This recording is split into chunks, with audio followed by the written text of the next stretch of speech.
As hip pocket pressures plague millions of Australians, addressing the cost of living is set to dominate tonight's federal budget. The government's also expected to announce funding for national security and the aged care sector workforce.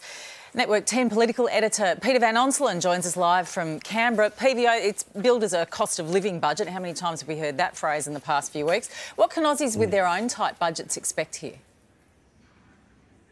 There will be a fair bit in this budget, even just on what we already know, and there's usually some surprises as well. We know about the $250 payment that goes to pensioners and low-income earners. There's the recent news that's coming out that'll get elaborated on by the Treasurer, no doubt, in his speech in relation to this $420 top-up on your tax return if you're a low or middle-income earner. It's scaled, but anyone earning less than $127,000 a year will qualify for that extra $420. You don't get it, though, until after July 1. So there's those measures. And then, of course, there's what's going to happen around the fuel excise, which we know will be somewhere between 10 and 20 cents a litre cheaper, but it'll only be temporary. Now, that's a lot of pork barrelling.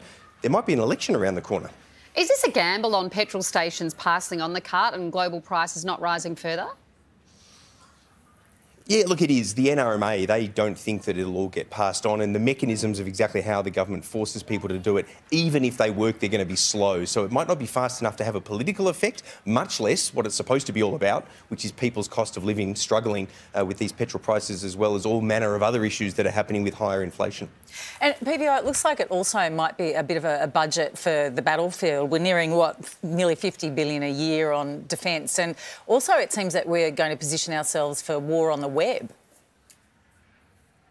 Yeah, that's right. More money going into cybersecurity, and they've been making different announcements to that effect, as well as a gain expected in this budget. But the Coalition says since it got elected, because of its uptick in defence spending, there's been about an extra $55 billion that has gone into that. Now, that's funded by debt, of course, because we haven't had a surplus budget in many, many years. And it also begs the question, quite frankly, what else could it have been spent on with those underfunding that we've heard about in things like the Royal Commission into aged care, just as one example. There are problems around the NDIS as well. But with the war in Ukraine, the Coalition will be banking on that sort of international environment, as well as threats around China, if you like, giving voters pause for thought that it's not a bad thing maybe that defence spending is going up.